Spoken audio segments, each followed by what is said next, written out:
Now that is a really good spot in the music. Don't you think so? That's great. It's a really good spot in the music to just pause, stop everything, and get to the show. Because here we are. It's October. It's Cybersecurity Awareness Month. And we promised the viewing audience that we would bring you something special. And all this month, we've had professionals in field talking cyber and other technology-related topics. Today is no different. In fact, today, I love the fact that this is the culminating day. This is the end of it all right here at Louisiana Delta Community College, ending our Cyber Month for the month of October 2022. And as you can see on my screen and on your screen too, we're talking with a guy who truly came to us at LDCC, had no real reason to just grab us and give us a big bear hug, but did it anyway, and instantly made it a point to say, Ryan, if you need me, I'll be there. Ryan, if you need me to talk, I'll be there. If you need me to do some special training for your students, I'll be there. I will hire your students. I want to be a real partner, not just a partner in name, but a partner in deed as well. And for that, trust me when I say that means a ton, just a ton to me and this institution, Louisiana Delta Community College. We're so thankful to have him back in the flesh, in studio, on a Tuesday afternoon in Monroe, Louisiana. It's been so long since I've shaken this guy's hand, but I'm so happy to see him, and I'm sure the viewing audience can tell. Ladies and gentlemen, without further ado, we're going to welcome Mr. Darrin Denney. All right. So thank you so much for being here. How does it feel to be in Monroe right now? It feels awesome, much warmer than sometimes up north where I spend most of my time, but exciting to be back home and see everybody and get to visit with you. Absolutely. We're happy to have you back, and you just stepping back into the building, right? I mean, you kind of told me it felt a little strange. You were wondering if anything had changed since the last time. It's been probably 2 years since you've been here. Over 2 years, yeah.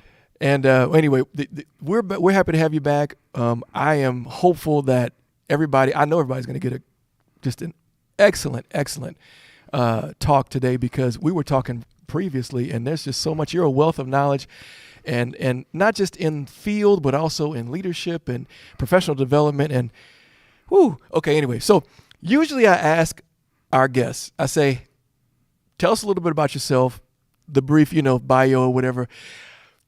I want to give you the same option, just to kind of give us a little bit of your backstory, sure, where you've been and where you are now, and then we'll get into the meat of the discussion. Sure. Been a technology guy for most of my adult career.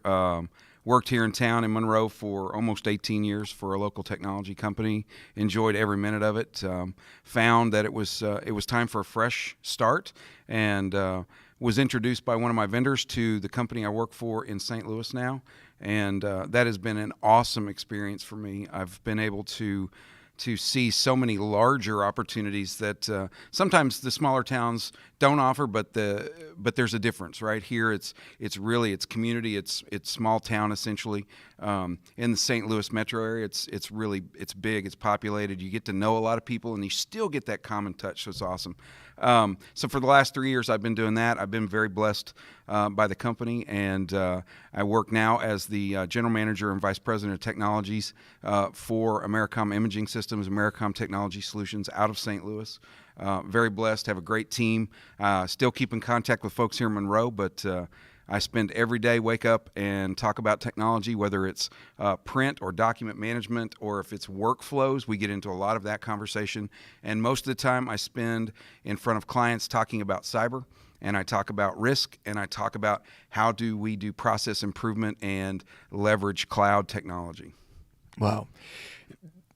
An encyclopedia right there, right in the flesh. Mm-hmm. So before we get to the cyber talk and the MSP talk and all that, you've often expressed to me how important it is, everybody out there, how important it is to read.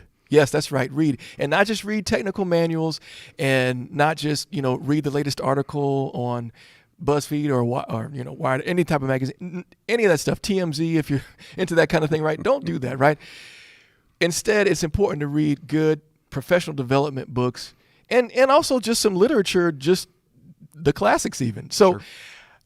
The last time we spoke, which was a long time ago, you were reading something that sounded very interesting. And of course, I didn't pick up the book, but I wanted to ask you, what's on the mantle right now, or what's on the coffee table right now? Sure. And what are some books that you feel like would be beneficial for those in the viewing audience to read? Sure. Couple of great books. Recently, we've been having our team challenged professional development all across the board to read The Ideal Team Player, written by Patrick Lencioni. Mm-hmm. And what Patrick talks about in the book is you take 3 large pieces of the pie that sound very easy: being humble, being hungry, being smart. And so we measure how we interview people. We measure how they engage with customers through this lens. And it sounds easy, but it quite frankly is not.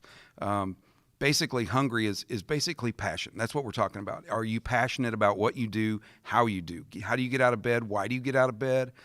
That's a skill that cannot be taught. You can't learn that in school.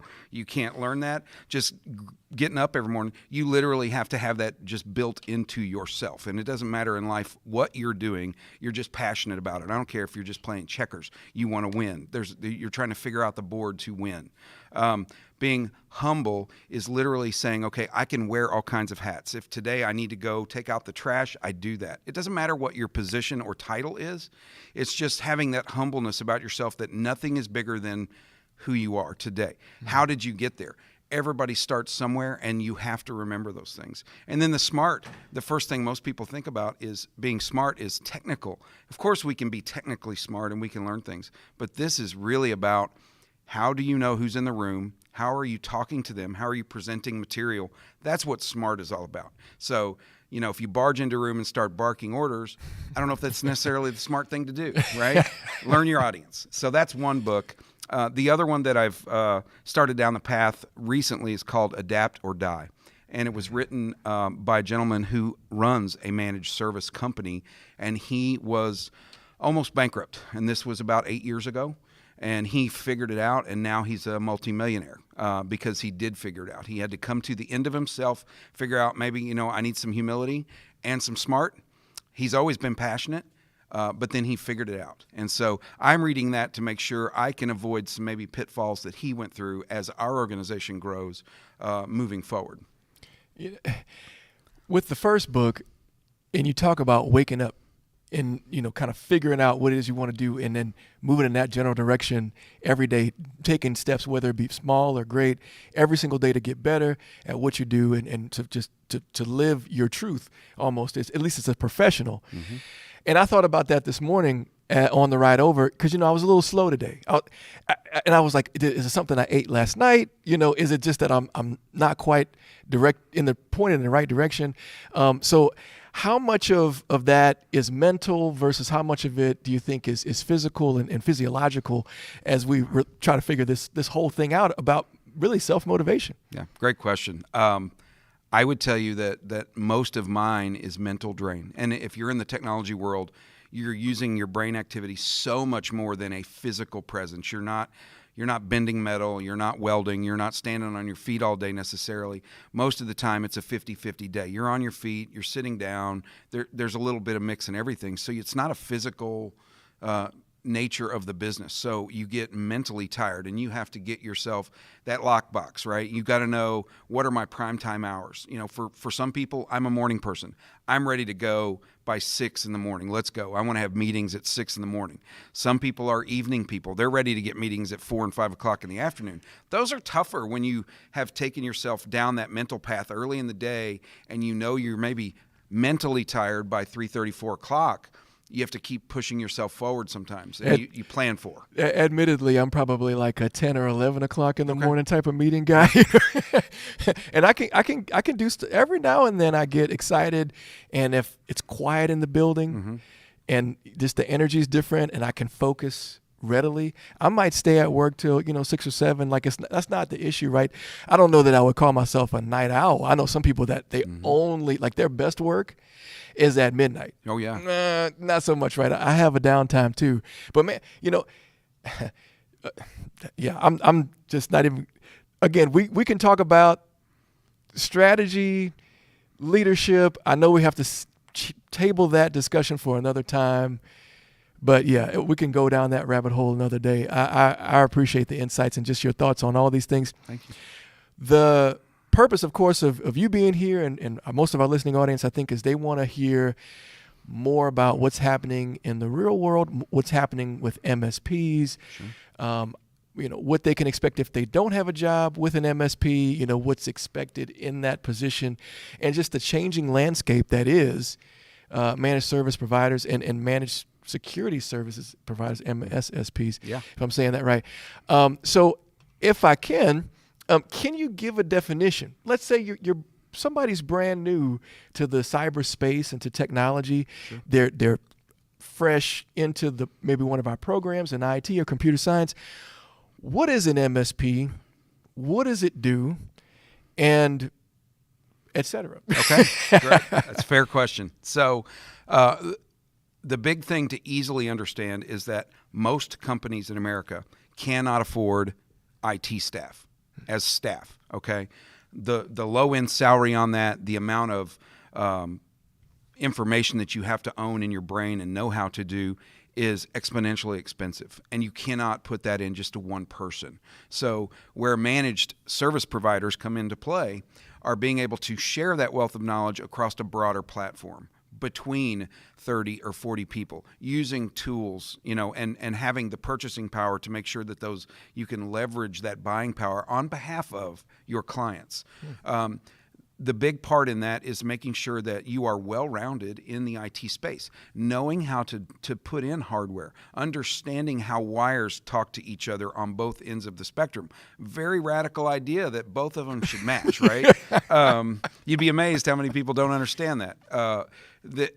The industry itself is going through upheaval constantly because, and I get into this later in the presentation about these private equity groups gobbling up buying people. So there's some uncertainty about the future of where the industry is headed. And the up and down road of the road right now is the big boys are going to try to get into this SMB play. I just don't see it currently being something they want because enterprise is still there.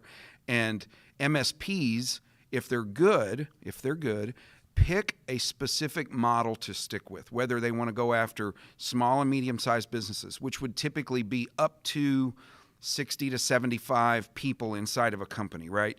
Anytime you get above that number, they're going to probably have IT on staff or some type of IT on staff. The good news in our world is that we are now modifying and staying nimble to say, you know what? You probably could still use a managed service provider in that process because you don't have the bandwidth to do patches and updates properly. You don't have the bandwidth to understand all of the cybersecurity space that's in between your end user and the world, okay? So we're helping people offset by doing co-managed. So you have an IT provider in-house, that person that you can go to for those physical activities, the day-to-day routine of the law firm and the lawyer screaming, I got to have my printer working right now. But on the backside, they still have a team of 20 or 30 people helping them keep their systems really secure and tight and right, So that's where you want to look at if you want to get into the MSP business is be well-rounded, understand that there's a broad scope of work. It is not a laser focus, I'm going to write code and things like that. That branches out very quickly and becomes very strategic, and when you want to focus on that. But as an MSP, we look for well-rounded individuals, starting with people that understand hardware and how it talks to each other. See, and that was a question that I had, because I remember when we were more or less first launching the IT program, and I still wanted to have an emphasis on hardware, an A+, type of training and things like that towards certifications. And I remember wanting to order equipment, and one thing that was told to me in various circles was, well, don't spend too much on this hardware and don't worry about training students on hardware, because that's getting phased out. The cloud's coming. You're going to have a bunch of dumb terminals, and it's just not, I may be stretching that a bit, but I felt like I was almost discouraged to really put a lot of emphasis on that. But you're saying hardware, and I feel like you're saying teach them the internals of a computer, teach them printers and how all those things work. Mm-hmm. And that's still important to this day. Just can you speak exactly. to that? The cloud is great. The cloud is not for everyone. And here's why. There are still many line of business softwares that aren't cloud ready. They don't work well in the cloud. They don't play well in the cloud. And they're not going to be there anytime soon. And really why is because in a specific industry, they may be the Microsoft of that industry. And so they don't have to modify who they are right now. Now, at some point, they will have to be forced down that path. But the bottom line is not everybody can be there. And certainly not everybody can afford it. It is still a much more expensive option to take something to the cloud than it is to have it internal. Some business owners, especially in the small to medium-sized market, can't do that currently. They do have tight budgets. So they still say, well, I can spend X amount of dollars to have my server still and my software support, and that's still half of what I would spend right now to be in the cloud. 5 years from now, though, probably going to flip. I can see us by the mid-2020s, okay, the 2025, 26, you're going to see cloud adoption at a very brisk pace. It has slowed down some since COVID started. A lot of adoption to especially Microsoft and G Suite and so forth, but those line of business companies are going to have to catch up. Off the cuff remark, but I have to say this. How often are your predictions correct? I'm wondering if you're the Nostradamus of IT predictions here, Scott. Well, I would tell you I don't know about me specifically, but reading enough about where the industry's at, where the industry's going, and you have to take some of it with a grain of salt, because in the enterprise world, they move faster, right? In the mom and pops that I say mom and pop, a lot of these are just single owners or their family-owned businesses and so on. It's not that they want to move slow, but in terms of adoption, they don't want to be on the bleeding edge. None of them want to be the beta tester for anything, okay? So let's, one of those things would be like Windows Virtual Desktop. Now, Microsoft has renamed this 3 times, okay? In the last 3 years. They keep renaming it. And actually, they're coming out as of last week after Microsoft Ignite. They will be launching some new names that we all have to learn moving forward about mobile device management and things, but that's down the line. Not everybody can go to that Windows Virtual Desktop, right? It's cool. It is really cool. But in that Microsoft world, it really has to connect back to their home, right? They got to come back to the office to do anything. So I was an early adopter, I guess, in terms of small and medium-sized business when we talk about 365.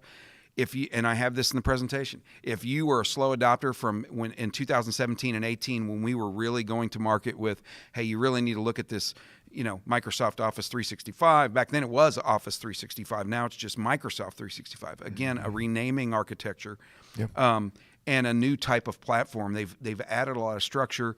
They've added Teams. They've consumed Skype, and it's that name is kind of gone now, and everybody understands what Teams is. It was amazing that I was introducing this so much during 2020 before March of 2020 when the world stopped. Yeah. And people were thankful. I'm like, wow, we were 2 months ahead of this. Well, realistically, this started a couple of years ago, right? But it was great to be able to get people ahead of the game before it really flipped. And that was a great segue into the fact that you do have a presentation. You mentioned your presentation earlier, like just a few seconds ago. And I was going to ask, is it maybe time to get into what you have to present, even though the back and forth conversation is always fun, for sure. But let me let you take control here. And what we have on the screen right now is Professor Denney, can I say that? And his presentation. So I guess take it away, and of course I know I'm going to have some questions. That's great. Professor with a dunce cap, though, so let's make sure the audience understands that it's not super high end here. So basically, when you're an MSP, the first thing you have to look at is risk. It's not only a risk association with the client that you're looking at, it's a risk on your behalf. How much risk are you willing to take on? Because you do have liability, you have skin in the game. And cyber insurance companies take this very seriously, very, very seriously. So some of the things we have to look at is no business is immune from any attack. It's going to happen, not if, but when. It can be a small attack, but it can be so damaging to reputation. It can be so damaging to your pocketbook. It could literally put you out of business.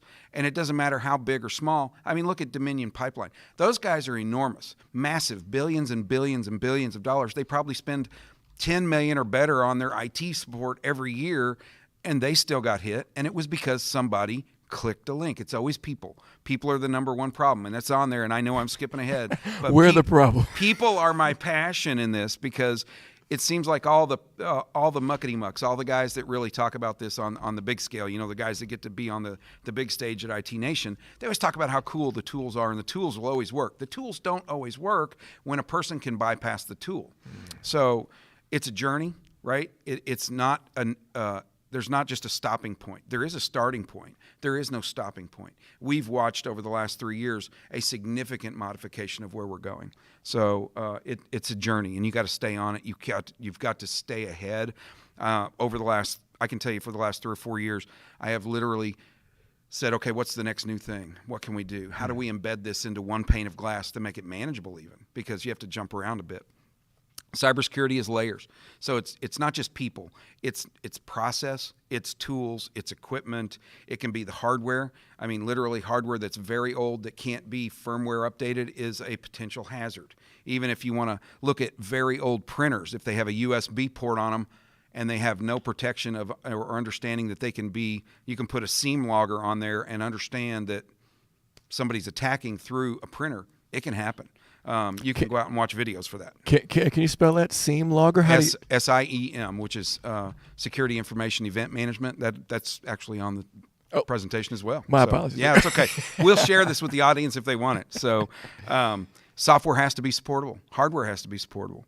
Phishing is the number one cause of attack nationwide, worldwide. It's number one. It's out of control since the advent of COVID because they knew everybody just deuced out of the office and everybody's susceptible to attack, Wait, can we pause right there for just a second? So the question that comes up is, why isn't the AI and all these, boundary devices and network firewalls and things, how come our artificial intelligence and our software engineered, just miraculous technology, how come that's not protecting us from these attacks? And do we need more people monitoring and managing and performing the SOC analyst type of roles than maybe are actually getting hired? Right. So easy answer, the bad guys use the same systems. They use AI to leverage their technology as well. Okay, that's the easy answer. The second part of that, again, is yes, there is a severe need for security team. Always is. It is high demand field, and very few people get into it. And when they do, they get gobbled up, they get stolen. The only way somebody staffs up is to go steal people from another company. There just is not enough. You want to say the white hat. We don't talk white hat, black hat anymore. We talk about the good guys, the bad guys. The bad actors are always out there, and they're everywhere. The good actors, the guys that are working in our security operations center, they're great. They're smart. They're very specific. They're code driven. They love those attacks and the new systems not only reverse the attack, but then they go after who did it. So pretty cool stuff. But yeah, that is a big need. Wow. I'm sorry, I threw us off a bit. Go ahead, continue. Okay, so you're pretty much you've got to require a multi-factor authentication or a two-factor authentication at almost every level. Any kind of portal, any kind of login, even at your local desktop. So when I log into my computer every day, I get a notification on my phone saying, "Is this you? You need to approve it. Yes or no." To log in to Windows or whatever. Windows, yeah, wow. to your desktop.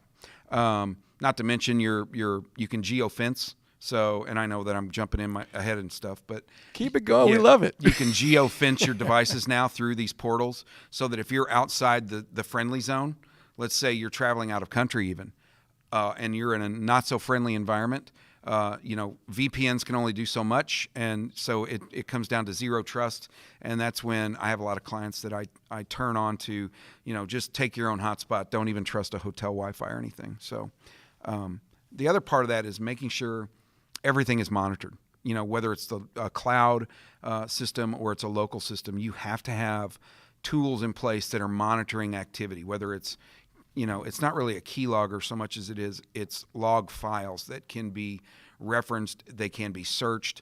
You can find where certain things got logged into from various resources. So a quick story, I guess, if we've got time. Oh, take as long as you need. Yeah. So I'll give you a story about, and I will not make up names or anything. I just won't tell you the names.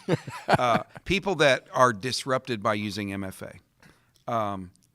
You just sometimes have to tell them, rip the Band-Aid off, because it's not going away. And if we don't do this, we have to have people sign extra paperwork that says, I'm willing to take on that extra liability and can't sue you as an MSP. But also, I have seen instances where what happens is somebody's credentials become hijacked. They don't realize they're hijacked because nothing is in, just like right now, what happens with the bad guys, they sit and wait for weeks, months. They watch patterns, and the bots that they've programmed are watching for patterns of maybe wire transfers or bank statements, or just they know on the 5th of every month, this guy clicks this button to do this thing. Okay, then they pick when it's just the innocuous time. 3 months later, 4 months later, they click a button, bad stuff happens. Okay, could have all been prevented with an MFA. That's all of it, just that easy. Just that easy. And thankfully, log files help us track down where they logged from, and can help one of the 3-digit people in DC chase these people down. Pick a digit. I mean, there's several of them. They call us and say, "Hey, can you guys provide some information? Here's all the log files. Here's dark web scans. Here's all the things we can provide." Ooh, dark web scans. Yeah, very cool stuff. Thankfully, that was the only credential hijacked. Thankfully, it was stopped. And then, thankfully, they probably are going to find this cat, because it was just some kid in his house trying to figure this out, And it happens just because they didn't want to have MFA. The other big thing that we see is people not backing up their data in the 3-2-1 principle, right? Making sure you have an original copy, a local backup copy, and then a cloud backup copy, so you have multiple failover points. And it's not just backing up the data that's important and critical. It's everything. It has got to be the entire image of what you're doing, because a lot of people, especially line of business software, you might have a custom report that's written for Crystal Reports or a SQL database or something. That goes away if you have to start over again. You might get the data back, but you got to reload the software. Then you got to try to put the reports back into place and so on. And you may have spent tens of thousands, $100,000 on this stuff. So image-based backups are the best way to go. And making sure that you have, here's your original server, here's your local server backup, and then here is the cloud-based stuff. And it can all be failed over. So unfortunately, I've had to do that. Most of the time, it's not from bad guys. It literally was because a server crashed, power supply, something, okay? And you have to spin up a virtual server just to keep those companies running, because if they're not working, obviously you're going to lose a client, and they can't do what they do best, which is bill other people to make their living. Right. So super critical. It's like a domino effect. Oh, yeah. Gosh. Yeah. And then the biggest thing that we see, no response plan of any kind. And when I talk about response plans for clients, I try to get them to understand you have to have points of contact to do everything. If there's something that happens, who is doing what where, when, and why. Okay. And then the worst thing that nobody does is they don't communicate. So companies that you see they come out and they say, well, we had a breach. We're gonna pay for everybody to get a year's supply of some kind of mechanism to protect your data or whatever. That didn't happen for 4 or 5 months. They didn't react. They didn't communicate. That's how you lose your job. Okay. And so that goes to speaking again to, there are companies that may need a little bit of help, and they may be big enough to have an IT team or at least one full-time IT person, but sometimes it's good to co-manage, which is what you said earlier.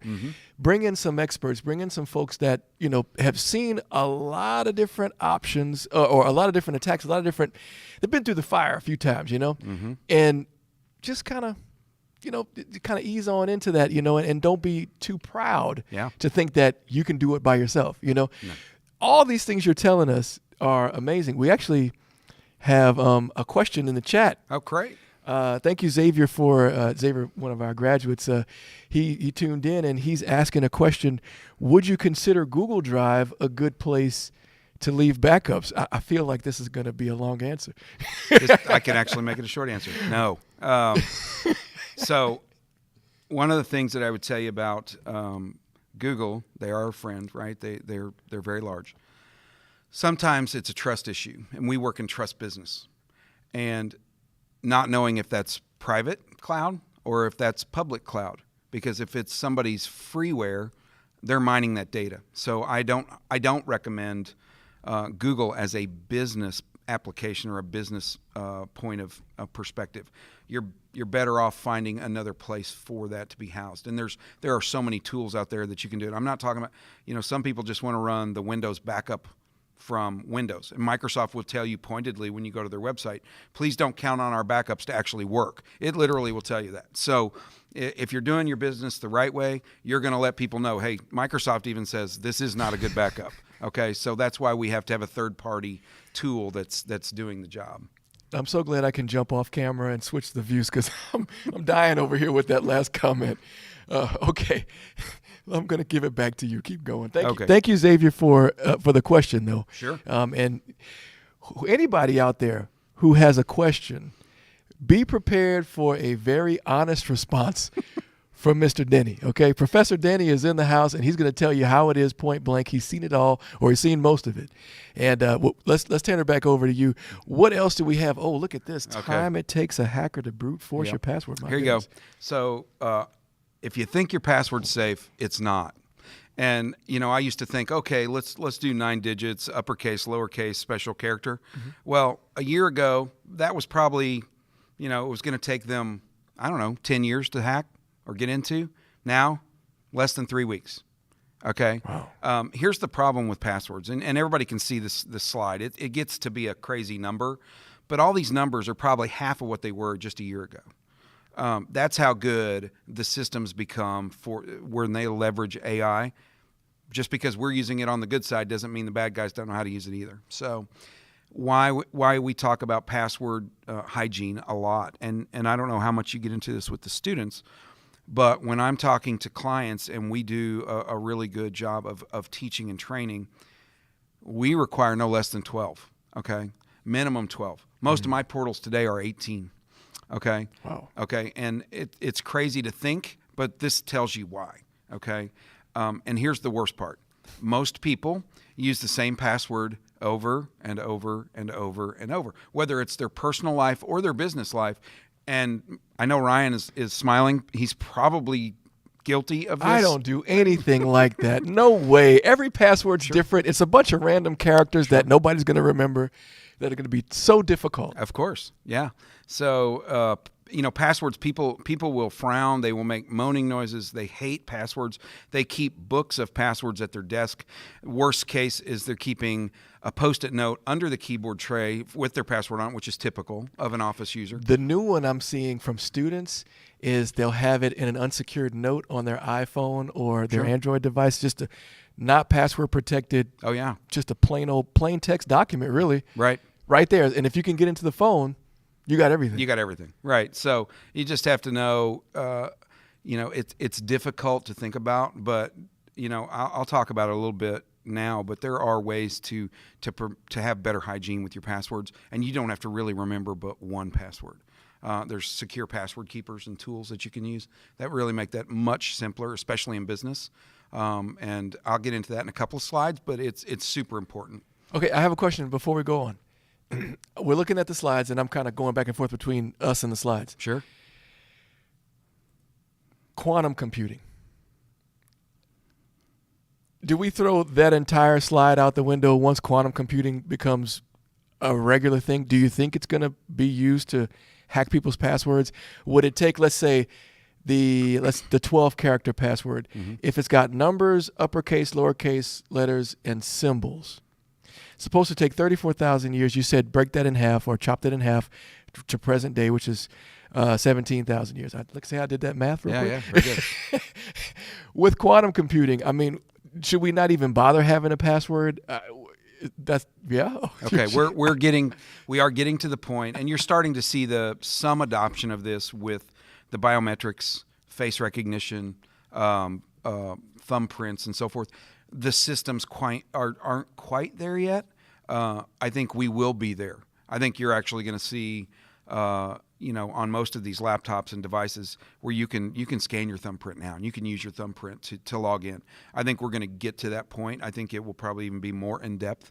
It'll be more like when you walk into a SOC 2 facility and you have dead man doors, and you can only go through one thing at a time to get to something, and then once you're in, you're in. But I think we're headed there in terms of where we're going to be in the local computing. Wow. Yeah, so pretty cool stuff.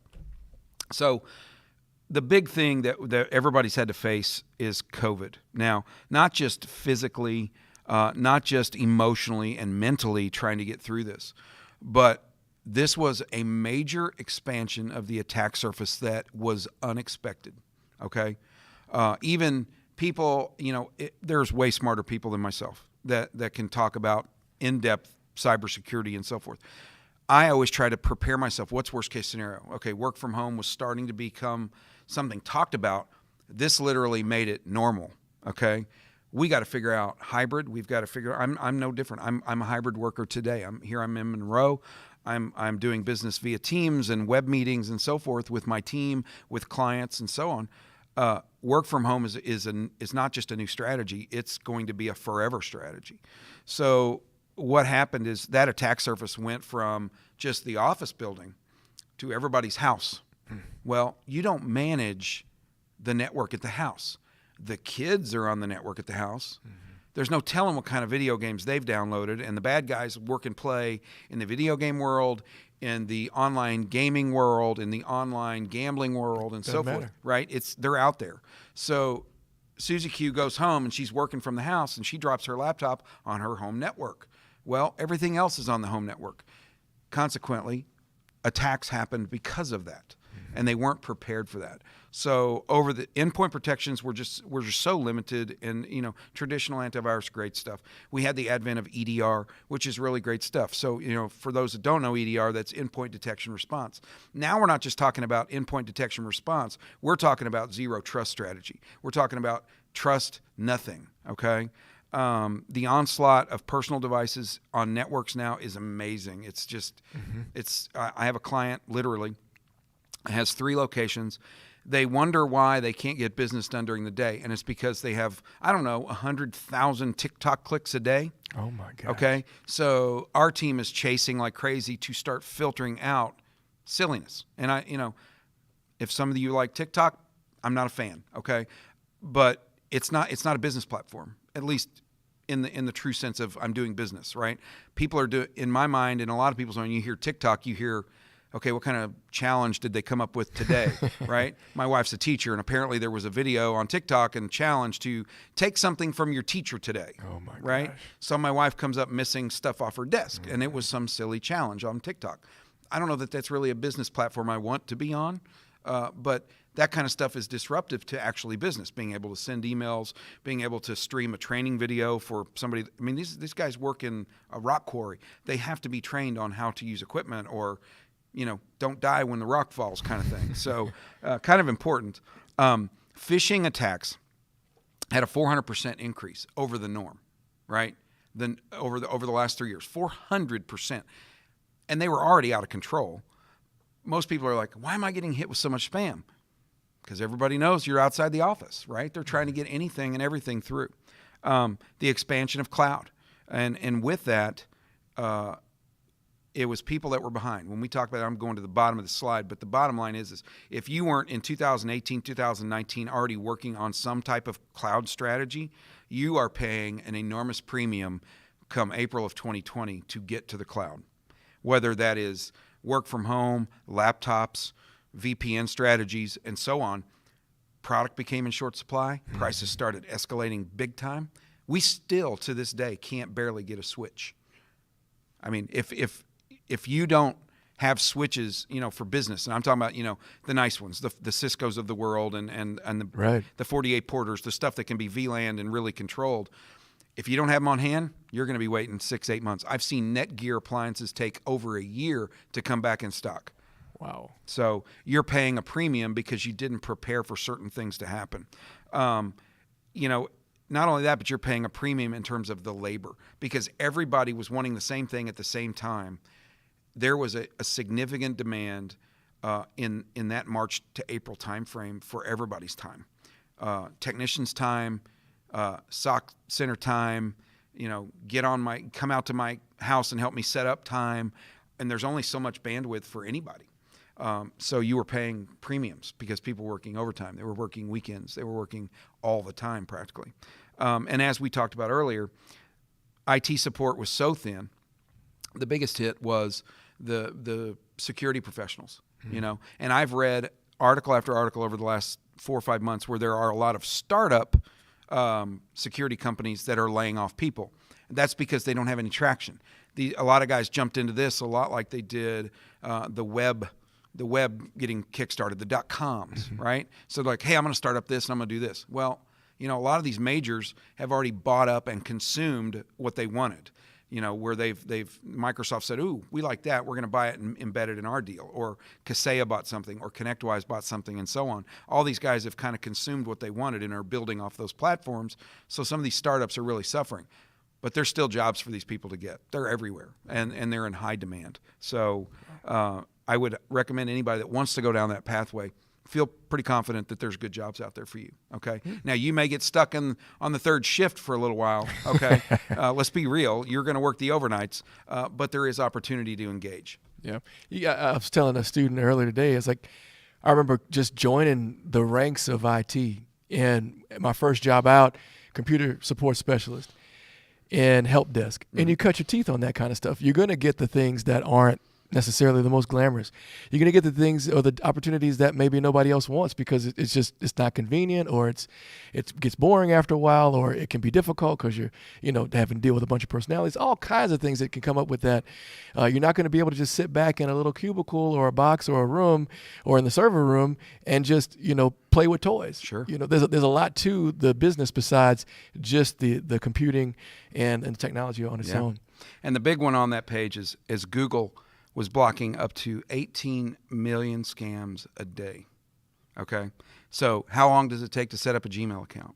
So ask yourself that question, and then multiply that exponentially, because that's the kind of stuff they had to do during this time frame. So, because it's me, and I'm going to stir the pot just a second.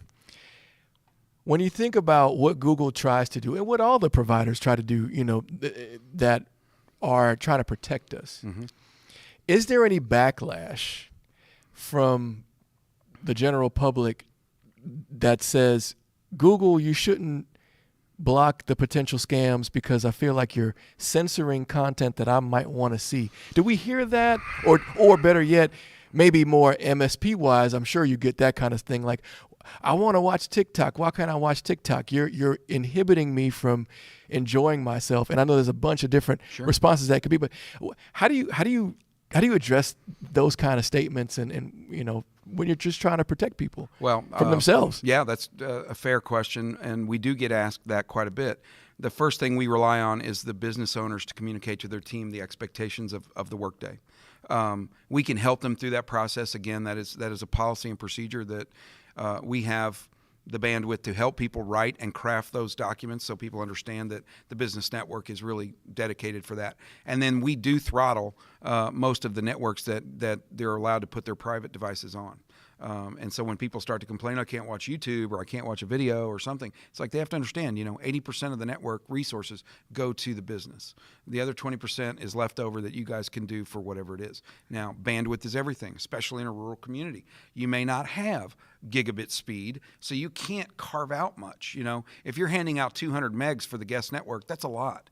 But if you can only hand out 3 because somebody only has, 20, so, there's a big difference, right? That network is not functional, in No, my opinion. it's Nobody it's can get on that. Believe it or not, we're still facing some of that in these rural communities where there's not fiber. They're still on some legacy systems in terms of copper, and in some cases they're now, they're really getting towards the 5G towers and so forth where they can do some of that wireless or SD-WAN kind of technology, and that's great, but it still has limitations. And so we try to explain that to people nicely, and then if they don't want to work nicely, we pull out a firewall report and say, look, here's why we're trying to be nice, but you guys are really getting on stuff that has nothing to do with selling stuff or helping somebody in healthcare or whatever. The business model in general. Yeah, the business model doesn't fit with streaming stuff off of Instagram or Pinterest or whatever. So you have to take the good with the bad. This is one of those things that it's just being in the business. But if you're at a place of business and you've tuned into this right here, this gold nugget of YouTube. Yes. Then this okay, right? Yeah. This is okay. This is business. There This you is go. maybe somebody getting a nugget today. I don't know if they're going to get a nugget from me, more probably you. But the idea here is that maybe this is something that sparks an interest in somebody to go read something else and learn a little bit deeper. Why is it going to cost the world $10 trillion this year in cyber loss? That's a ton of money. Okay, that's more than people pay to protect their systems. I can tell you that. So they're the starting salary on the dark web is $800,000. But if you get caught now, you're done. I mean, you're going to federal prison for a long time. So you got to weigh the good and the bad if you really want to get into that kind of stuff. Wait, did you say the starting salary? There's actually jobs out there on the dark web. Absolutely. It's like, we'll pay you. Yeah.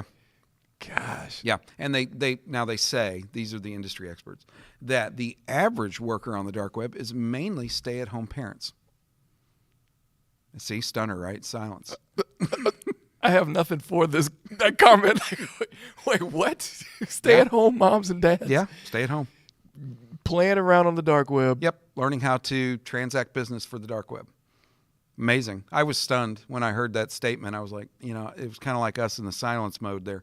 I can't imagine, I just think back to my mom. I'm thinking, there's no way my mother could have figured that out, right? And then next thing you know, it's like, why is the FBI at our front door? Yeah. Well, I sold somebody's credentials. How much did you make? Did you see that new truck in the parking lot I got for you? Yes. That kind of thing. So That gets into the question of, they're big fish and then they're, smaller fish. And I guess I said this on another presentation or another live stream. Why is it that we need to be worried? The Joe Schmo, the guy who works at a mill, or the lady who makes 25 grand, which is below poverty, being a secretary or something. Why would their identities get stolen? Don't you want to go after Warren Buffett and Bill Gates and Darrin Denney? right, go after me. That's right. Y'all are full of money, right? Y'all are swimming in it. It's like anything in that world. If you want to do bad things to bad people, it's path of least resistance. They're not looking to try to brute force attack Warren Buffett or Steve Jobs' accounts or Bill Gates. They already know those guys are spending a fortune on keeping their stuff private, right? Mm-hmm. Why go after that? There's low-hanging fruit everywhere. So if I can get 100,000 people to give me $1,000, it's $1 million today. Okay, I'm good. Or it's 100,000, whatever it is. It's a lot of money. And I didn't have to do much for it other than dupe somebody who thinks it's not going to be me because I'm just Joe Schmo, right?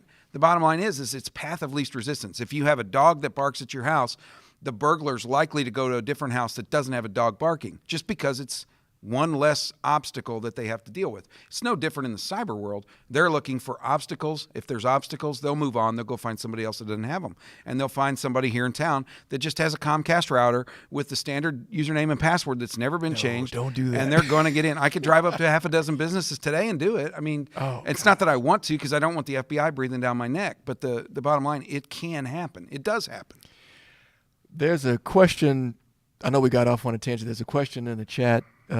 Xavier posted again. He says, how quickly do you believe that the more rural areas will eventually catch up, in quotes, when it comes to faster internet? So that's going to a statement we were talking about before about 5G and copper and fiber. I would love to see them catch up. Unfortunately, I don't know. The problem becomes that politicians give us platitudes about this. And it's no knock on one single politician. This is everybody thinks that they need to get their name in the paper moment. I think they just need to buckle down and do it. There have been opportunities that even in some of our communities here where they could have run this through now newer technologies and had it done already. But just, one guy's got to get his piece, another guy's got to get theirs, another guy's got to get theirs, and on and on and on. And it just stays stagnant. So we're fighting some battles here that I think really COVID has helped us kind of get over the hump a little bit. I still think the rural communities will be, the word we always hear is underserved. I think in terms of internet and access similar to what the cities have, that infrastructure I don't think will ever be built out, because at the end of the day, these companies are for-profit companies, the internet service providers. There is no nonprofit agency running AT&T today. So that is really the biggest hurdle we have. I mean, but so much has been said. There's a big broadband initiative in this state for sure. Mm-hmm. Lots of federal dollars, I'm assuming, are coming in to build that out. And yet it feels like we're so far away because everybody's, I guess, trying to figure out how they fit into this plan. Sure. And there's infrastructure that has to be, put into place, like, just digging the right hole and, laying the stuff out and right. And then the actual fiber, and then the service has to come after that. Right. And there's a lot of elements to it, and a lot of private companies that want their right. share. And then add to that supply chain problems. We don't have equipment. We're waiting months on end. I mean, literally, go order today to trick out this cool setup that you have today. If you went back and really did it again and ordered everything new today, you're going to be waiting 3 or 4 times longer than you did the first time to try to get it. And that is no different even for the AT&Ts of the world or the Verizons or whoever's going to be building out some of these networks. They're no different. They're waiting on equipment. Wow. Oh, man. So what else are we talking about today besides just getting the lay of the land Sure. about everything tech, especially cybersecurity? Yeah. And then we got on to access and internet and, and things like that. I mean, what else do you have for us? A couple of things about that hybrid workforce. So this was a big challenge that the industry had to face. As an MSP, MSSP, we have to face this. So we had to accept that challenge. And a lot of that is expanding the cybersecurity offering to no longer be optional. It used to be optional. 2 years ago, 3 years ago, we would say, hey, look, this MFA thing, we want to offer this to you as an add-on, bolt-on.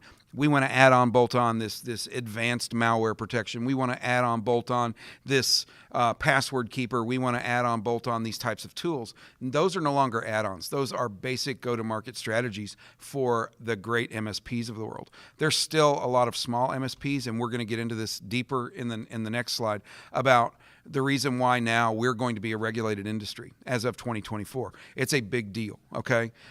So it starts with zero trust. We've already talked about this a little bit. You have to verify everything before trusting it and allowing it to be connected to something, whatever resource that is. That includes identity access, okay? Sometimes for us, as we look to increase our security profile, even in our own company, in our own walls, I have to look at, here's the IT team, here's the rest of my company, that team. I really need to lock these guys onto their own network. Yeah, our cyber insurance company is actually telling us they have to have a segregated network, okay? Because the attack surface for an MSP is much larger than just a standard kind of, print company, so we have to kind of carve things up a little bit more and tighten it up just a bit. Can I ask this question? Yeah. Is it your team's philosophy, whether in-house or when you service other companies, to allow or not allow administrator access or administrator logons? I mean, how do y'all manage simple stuff like that? Least privilege. That's the mantra. Okay. So you have to discuss this with. I have business owners like, I need all my passwords. I'm like, we practice least privilege, and here's why. If you read the NIST standards 800-53, it starts and stops with standards. I'll take notes out there. Okay, and yeah, you will get notes if you want them. Least privilege is where you have to start and stop. So it's not optional that we just hand out firewall credentials to anybody. That can be damaging, not just to them, but to us. And that's where having skin in the game with them and understanding the liability that's involved and explaining it properly. Again, reading the room, understanding who you're talking to, making sure, in a lot of ways, business owners are entrepreneurs. Entrepreneurs don't have time for the weeds. Entrepreneurs want to look at their watch and know what time it is. They don't care how it works. They just want to know it works. That's it. So that's how you go to market with that information. Okay. So again, we've talked about secure password generation. So you can get a product like LastPass Business Suite. We leverage that quite a bit. And with that product comes not only the ability to save all your passwords for Edge or Chrome or whatever your browser is of choice, but it prevents and it removes the ability for people to save it to Chrome. Because what happens is they log in with their private personal Chrome account or Google account, and they start saving passwords to Chrome because people are generally lazy. They don't want to remember passwords. Mm-hmm. So Google takes that information. What do they do for a living? They sell data. So we look at that as a particular compromise, okay?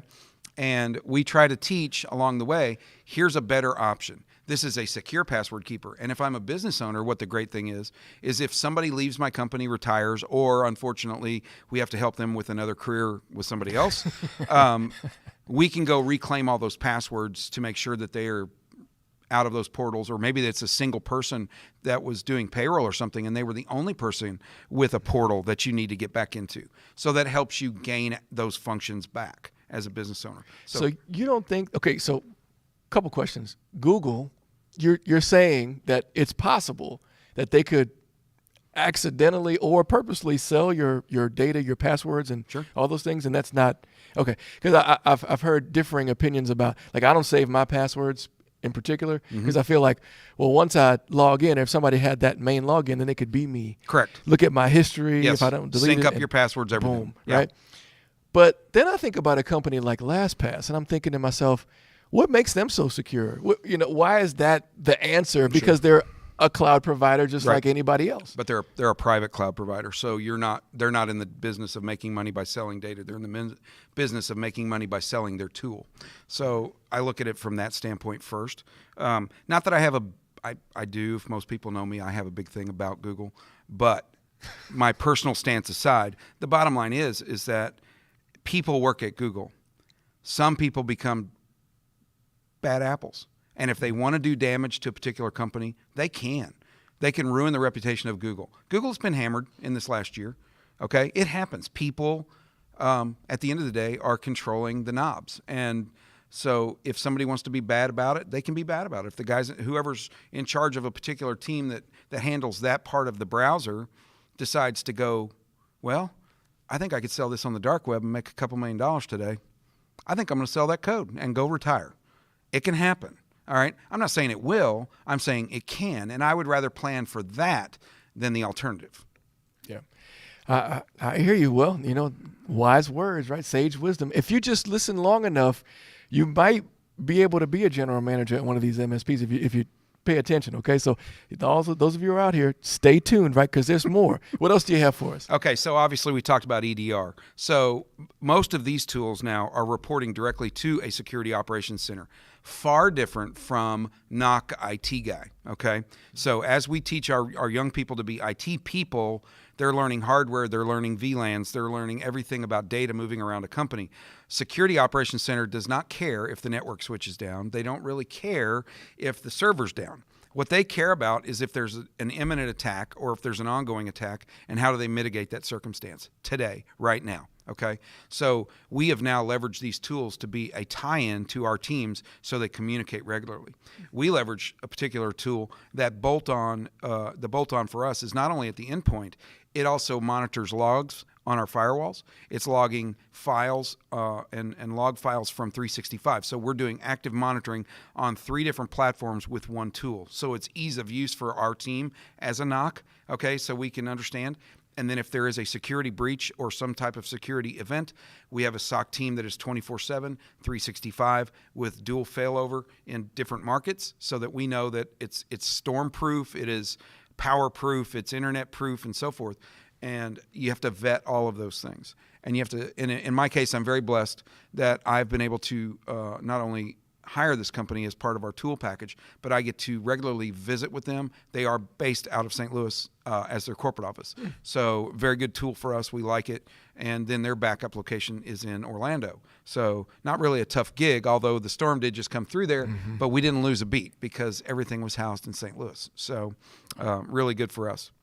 Again, we've talked about MFA. We've talked about SIEM, so Security Information Event Management. That is literally an instantaneous notification about somebody trying to brute force attack something, a DDoS attack, or log files from 365. Imminent, right, dangers that somebody's tried 30 times in the last 30 seconds to get into a 365 account from Cucamonga, but this cat lives in, downtown Chester, Illinois, Okay, that's not them. There's a problem. So we have to do something, right?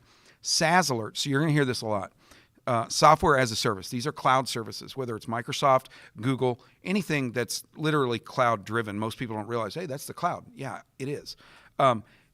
It can notify you about large downloads of data. Somebody that may be ready to quit your company, they're a sales rep, they've got access to all your price books, and they click a couple of buttons, and all of a sudden there's a 5 gigabyte download starting to take place. You can get notified, hey, there's a very large download taking place. What's going on with this guy, right? Or what's going on with these people? So you can get that notification. You can actually block that. And that is, in terms of SOX compliance, that is a minimum. So you'll start hearing about, I can't really tell you the new name for Microsoft stuff because I don't remember it because it just got announced. But what we currently call Microsoft Intune allows us to do that mobile device management, and it alerts us to those things. So it's pretty cool. And then data retention in the cloud. Most hosts will retain data after it's been deleted for 30 days, and then it's wiped for good. So we have to bolt on another tool that would give us what we call infinite retention. So typically that's like a 7-year time frame, whether it's for law firms or financial institutions. They have to keep data for 7 years in the cloud minimum.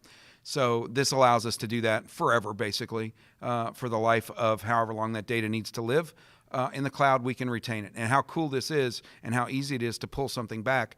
I literally had deleted an email 2 years ago that I needed, and I was like, I've got the SaaS. I can go in there and I can pull that back. And in just a matter of 30 seconds, I had an email that I had deleted from 2 years ago pulled back into my system so I could do what I needed to do. Time out. Why is it? Well, I think I'm answering my own question in my head, but you saying that any cloud provider has to delete data that I delete in 30 days, or did I read that wrong? Not any cloud provider. Most cloud providers would not keep your data past 30 days. Actually, Microsoft's pretty good about notifying you. So recently I had a guy leave the company, and I took his OneDrive data and I made sure it got put into a Teams channel so everybody had access to it because it was information about clients and so on.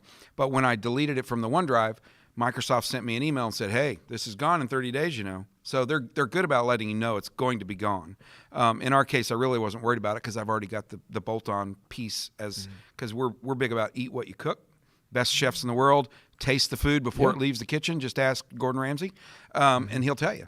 And he'll tell you if it's bad, too. Exactly. So same idea is that you not only you're consuming what you're going to market with so that you really are confident in the product.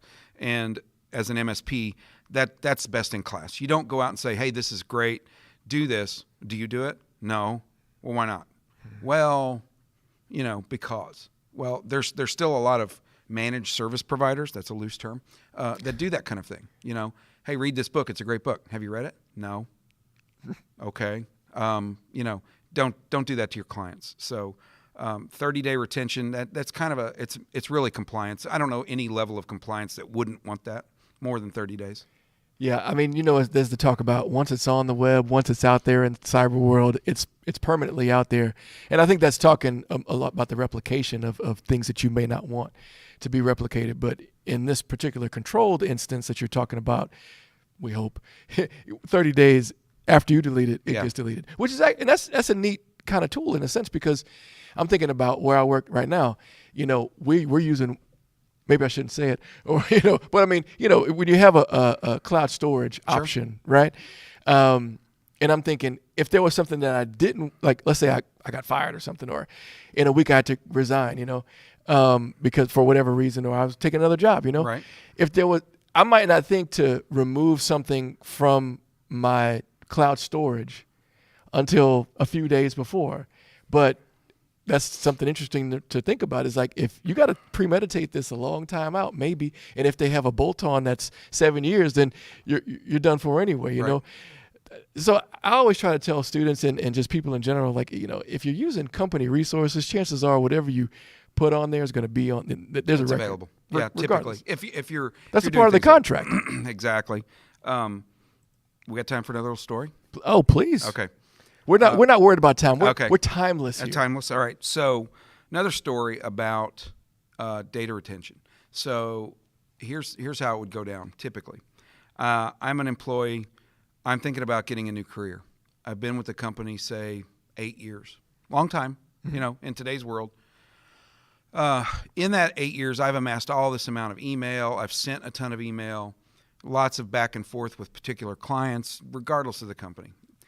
This is based on the truth, but I won't tell you who it is. That person knew well in advance they were going to be leaving the company, okay? And they were bitter at the current company they worked for a long time. So they went into their sent folder and deleted everything.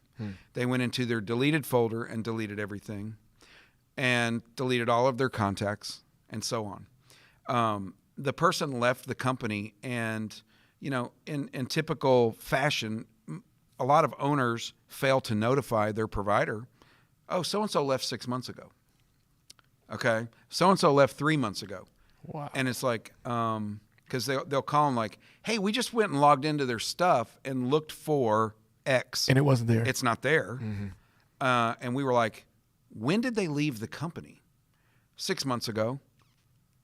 Why are you guys just now calling? Right? Well, we wanted to keep the account active. I said, well, we can still keep the account active, but we didn't even go through like password change. We didn't verify there wasn't some damage that was created along the way, especially if you knew they left on bad circumstance. So you have to plan ahead for that. That's why these bolt-ons are so critical, because, hey, you can set some level of compliance with Microsoft once you get into the enterprise licensing. Most people don't want to pay $37 a month per license. They would rather pay $15 a month with a $3 or $4 bolt-on. In terms of budget, less than $20 per person versus almost $40, kind of big deal, right? You're talking about a 45% difference in overall cost at the end of the day. And for small companies, that's a big deal. So that's why those tools are there for us. Wow. And then the last big thing about hybrid is security awareness training. It can be simple and brief. Typically, the systems we use are less than 4 minutes a month out of your day, out of your world, less than 4 minutes a month. And the idea behind them is to raise your awareness level to know that certain things are out there. Last month, our team went through security awareness training on mobile media, USB devices, external hard drives. Are they encrypted? No. Where did you find them? I found this in the parking lot. It's really cool. Notoriously, the IT guys are the only ones that go, I wonder what's on this. And the next thing you know, you're hammered. So I have a young man working for me now. Great young man. He's going to have a wonderful career in the business. And he's 22. He found a floppy reader, USB 1. Okay. Wow. We've been getting some archive cool stuff that we're keeping on a mantle, like for throwback stuff, And we found a couple of 3.5-inch floppies in the building, and he plugged it into his computer and dropped that floppy in there. He's like, hey man, this thing comes up as an A drive. I said, don't click on that and open it. Don't. He's like, why? I said, it could have a virus on it. And let me tell you something. That thing is so old school. I'm not sure this new school stuff might even know what to do with that virus. So he's like, oh, I never really thought about that. I was like, go back to the bench, make sure you're on the VLAN so that it's off network, that it's protected. Then go fiddle with it. Go have fun. Learn what a floppy drive was. So, a 22-year-old looking at an A drive being mapped, and then it's a floppy disk, which is very cool anyway for us old school guys. But for a 22-year-old, I mean, they've never touched one of those. Everything's digital to them, everything. So that was pretty neat. Yeah. So a question for you about multi-factor authentication, just really quickly. Mm-hmm. I've read an article or two that challenges the notion that multi-factor authentication is reliable, that or that it actually keeps you safe, and that it can be hacked or somehow spoofed, especially when it comes to sending text messages to phone numbers and so on. So the question I have for you is, what are your thoughts on that? And if you had to choose, what would be the best multi-factor authentication? Is it like a Google Authenticator? Is it a text message? Sure. Is it biometric scan? Like, what is it that you would recommend, or is it like a combination of a bunch of stuff? Yeah, you have to the good and the bad, right? In the Microsoft world, you can use Microsoft Authenticator app, or you can have it send you a text message. I don't like people that want the text message with the 6-digit number or whatever, because that can be hijacked quickly. Because you can spoof a cell phone number. I do prefer using the apps, because the apps require me to authenticate into the app. It requires me to keep, I have 4 authenticator apps on my phone, 4 different ones, okay? I thought I was bad with, I think I have 3. Yeah, so it gets deep quick. Most of my stuff is in Google Authenticator just for ease of use. I try to keep it in one pane of glass. But it requires me to password protect my phone. So if you don't know my password to my phone, you can't get in there, first of all. Secondly, it's an app that has to be authenticated. So in some cases, it's also asking for a password before it even opens. And then it gives me the code on the wheel, right? So you can set up levels. Again, this goes back to levels of security. I take mine a little bit more seriously just because 2 things. A, I'm in a little bit of a position of leadership. So, my name being on the masthead sometimes gets attention. Just a little bit. Just a little bit. And then secondly, because I work for an MSP, and we consistently are attacked more often because we are an MSP, because our systems talk to so many other systems. I'm trying to get into my Google Authenticator right now, and I'm realizing that I guess I have a setting turned off, or it doesn't exist. I didn't know you could set a password to get into your authentication. Yeah.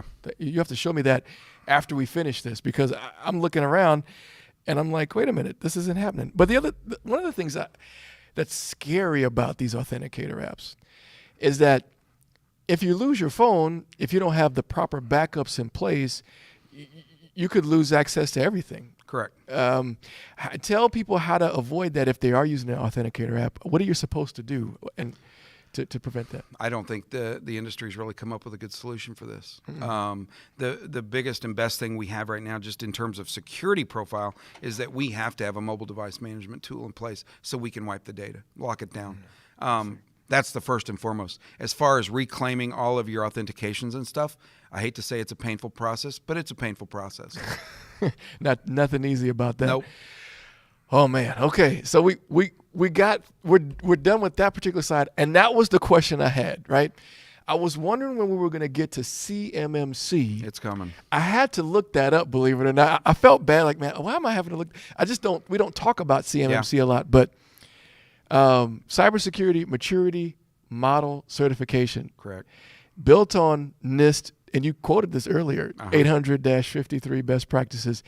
Walk us through that. I mean, okay. What is this? Okay, so by 2024, the MSP industry is going to be regulated based on this model. And the bottom line is, and I'll work my way from the bottom up, all these smaller MSPs, they might be smart guys, okay, and they might be pretty good IT guys, but they don't run a tight ship in terms of how they go to market. How do they help other companies? Their profiling that they go to market with is too relaxed. They're not requiring these MFAs. They're not requiring this EDR product, because their go-to-market strategy is, I'm going to be the least expensive option. Okay. Well, there's a reason why people pay more to buy a nicer car. A Mercedes-Benz and a four-door sedan by pick a company can look similar. They can have similar features. They can have leather. They can have a heated steering wheel. They can have really cool stuff. But after the sale, and when you need support and service, there is a significant difference in how general four-door gray sedan and Mercedes gray four-door sedan are serviced, right? So they go to market more in the entry-level market, and it's that causation that the government has finally said, we can't have this. There's too many attacks because we're being too relaxed about the cybersecurity stance in the marketplace. So this is where the certification is coming from. There are two levels of certification right now, level 1, level 2. I would tell you that most people are going to go for level 1 just because, it still requires you to have basic standards in place for not only your company, but for the ones that you're supporting as well. Again, it falls back to most of the attacks come from users and user error. Yep. And so you have to have some basic things in place, and you have to have a basic strategy that the government says you are authorized. Okay. You, sir, need to go back to being a tech. You need to get out of the way because the train's coming, right? And there's still going to be exceptions to the rule. Some one-person, two-person law firm probably isn't going to be held maybe necessarily to the higher standard, but they should be because, they're dealing with client numbers, they're dealing with client names, addresses, sometimes social security numbers, sometimes bank account numbers, et cetera. Mm-hmm. So there's a tremendous amount of compliance in that. Pick a standard. HIPAA, FINRA, PCI compliance, HIP, you can keep going. It's never ending, and it keeps getting added to constantly. And I just finished. I'm thankful that I get to help a bank with their systems. They will challenge you, and it's a really nice bank. They're really smart people, and they take security very seriously, and they get audited ad infinitum. Okay. Oh, yeah. So they get a Volpin test every year. We get reports. Okay, we got to tighten up this or tighten up that. We just went through the IT audit, and it's like, okay, now that you're in 365 cloud and you've enabled all this MFA stuff, now next phase, you have to have MDM. You have to have, nobody can copy and move data and so on. And there have to be alerts and built-in alerts and things like that. So they really challenge you to learn what has to be in place, and it really pushes us towards this certification quickly. Because otherwise, I don't know. I know that I would be there personally, but being able to go to market and say we have this certification as a company really is a separator. It really is saying, okay, look, this is what best in class is based on the federal regulation. Or, hey, I'm just a guy that has a company that likes to sell stuff and do IT stuff. Okay, and there's nothing wrong with that. But you also have to look at yourself in the mirror as a business owner and say, am I protecting my client base? Am I protecting my employees enough? And at the end of the day, am I protecting my livelihood enough? Sounds like a great plan to stand out. I mean, everybody wants the gold star. Everybody wants to be top of class, best of class. So I think it's a great strategy. And like you said, it's almost like the market is pushing you towards CMMC by default so that you can stay in business and you can stay ahead of the curve. Well, let's take it the next step in the future. And this is really more now than the future. Microsoft has changed their partnership as of October 4th, where they used to have gold partnerships and silver memberships and so forth. Those were more memberships than partnership. Now, they had benefits associated with those, but now the model is built on what they call the new consumer experience. And I had to look that one up. Okay, and see. It's uniquely different, but it's built on the premise of cloud consumption. Not only do they expect you to bring new clients to their model in a minimum number, they will set a minimum number, and they have. You actually have to get your team certified on certain products in their world, or you can't be a partner. Wow. You have to get people to consume more cloud services from Microsoft, or you can't be a partner. Now, where the industry, myself included, I have heartburn with this because I can't measure that. I can't force people to use SharePoint. I can't force people to go to Azure. I mean, they're literally trying to, and I hate to use this word, monopolize what's going on with the industry. And this is where the the movers and shakers have tried. When I opened, when we were talking about the big boys wanting to take over this SMB marketplace, this is the start, where you have this gigantic entity that is now saying, if you want to be a partner and you want the benefit of being a Microsoft partner, you have to make your clients consume our products solely. Okay. And that is a tall task when people already have their line of business provider has their own cloud strategy, and they may be housed in AWS. And I can't go to those software companies who are multi-million-dollar entities and say, hey guys, could you do me a favor? Can you move over to Microsoft so that we can get these guys bumped up on their score? You know? I think there's some... It seems a bit unfair. It's almost like in my head, I'm thinking, well, isn't it enough for me to just promote your products, for us to buy into it? Sure. Now, to keep the business model even healthy, or the bottom line healthier, now we're going to require you to add on these extra services, or have a certain percentage of folks that you're servicing use these services like Azure Cloud. You know, I hope that it doesn't backfire for Microsoft, but I mean, those are the kind of things, if you get enough maybe smaller MSPs to say, you know what, I'm railing against that. I'm starting fresh. I'm a new business. I don't have time for that. I'm going to go where it's path of least resistance. Sure. Then all of a sudden, Microsoft may find themselves regretting that decision and trying to pull back a little bit. I mean, who's to say, right? But that seems a bit almost like bullying. And I hated to use that term. I kind of held back on that, but that's at the end of the day what it kind of feels like, is being forced into a position to say, this is the only thing, this is the only thing, this is the only thing. And, you know, candidly, our company, we are not a G Suite provider. We are a Microsoft partner, and we have been a Microsoft partner. And we're going to continue that, hopefully, as we go down the path. But, you know, that's because our team is certified on that. We know how to work on it. We know how to stand it up in the portal. We know how to help people manage their data. We know how to protect that data. And we can't be all things to all people. There are other companies that they might do both. They may only be a G Suite house, you know, and that's their thing.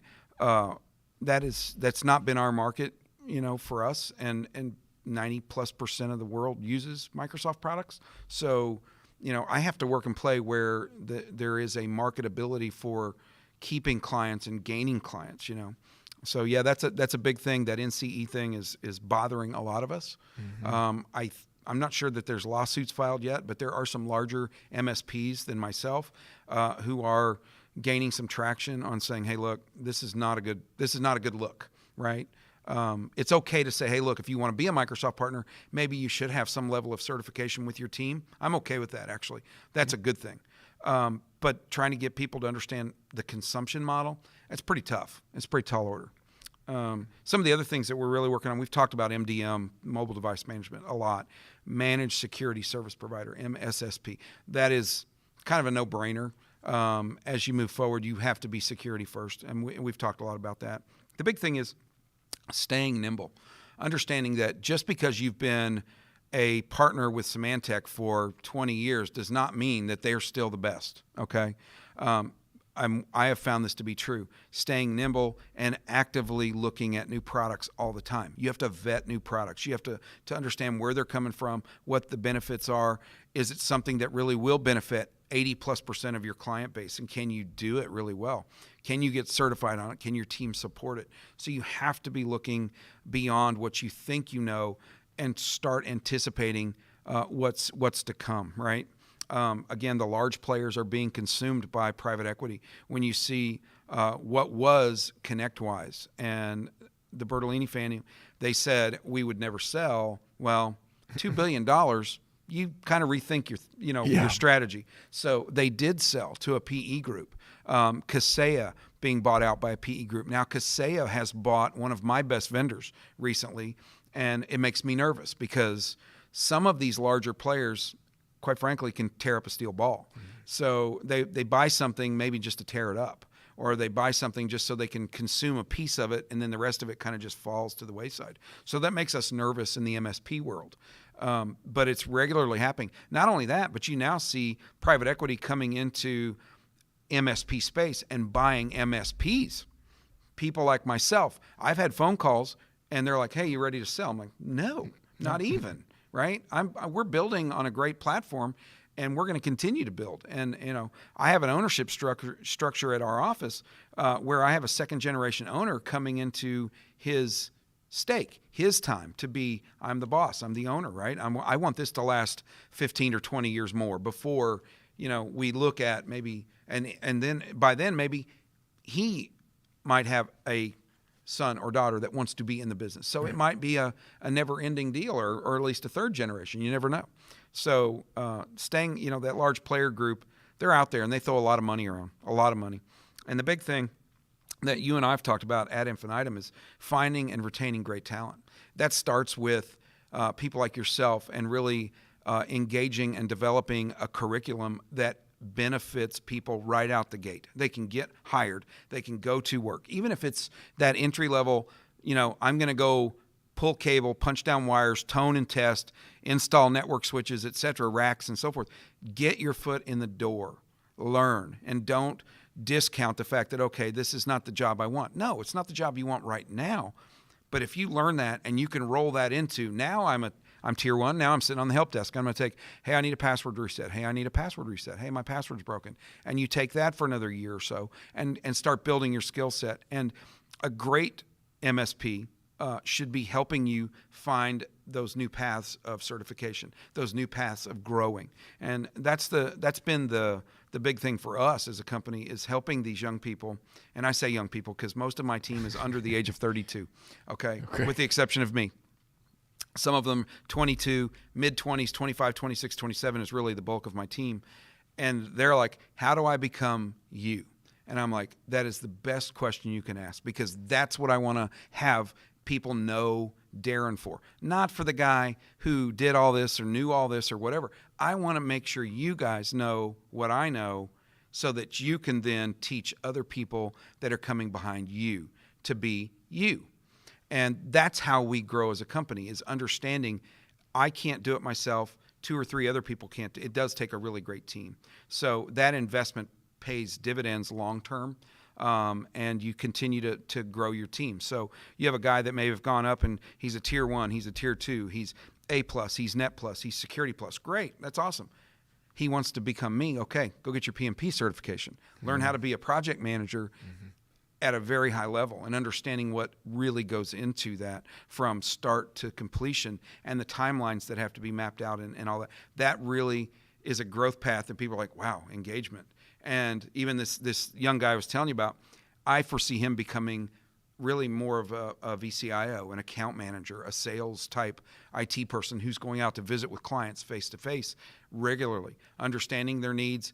And now he's going to know from the basics of what does bad look like, what does good look like, and what can we do as an MSP, and really what we can't do. Because some people ask for crazy stuff, and you're like, yeah, we can't do that. That's not in our bailiwick. Not only that, but it's against the law in some cases.